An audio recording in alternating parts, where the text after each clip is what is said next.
Coronation Street, Georgia Taylor inundated with support after rude doctor's ordeal. Coronation Street cast member Georgia Taylor has been supported by fans and co-stars alike after a stranger left her feeling vulnerable during a visit to the doctor's.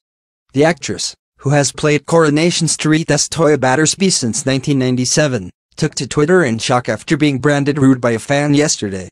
The 38-year-old was criticized after declining to have a selfie with someone while awaiting an appointment, before being told they would write about the encounter on Facebook.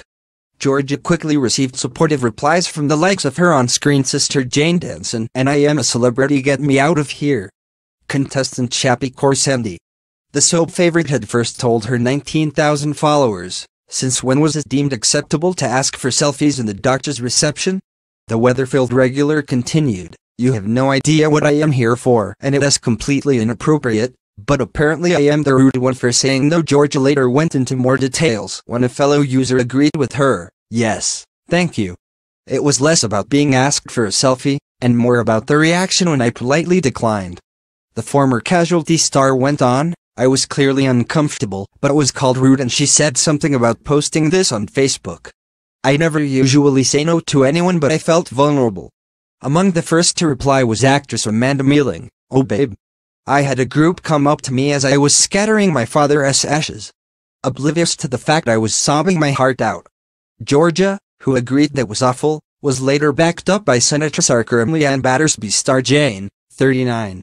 The latter stated, "You are quite possibly the kindest soul I know. Maybe some people should stop and think how rude they are. I'll send Leanne around and that will show them rude. Ah, thanks sis. Love you. And love a bit of Battersby spirit," she wrote back. Meanwhile, comedian Chappie, 44, said something similar had happened to her at a funeral. "Hey don't sweat it babes. They've probably got a Snapchat filter that'll airbrush your tears away." The woman in question did say, "Well, we could gone outside for it," Georgia quipped. The star, who returned to the Cobbles back in 2016 after a 13-year gap, showed her gratitude at the responses. She added, "Well, thank you all so much for your replies to #selfieget. You've cheered me up no end. And for those asking, I am perfectly well, thank you. Was just a routine thing, but the grieved Bristolian didn't know that. Big love." Meanwhile, today Georgia had other things on her mind after hearing some great news about former colleague Julie Smundhulg. But in most excellent news, congratulations to the wonderful Julia Hess for the BAFTA nomination. Thrilled and cold.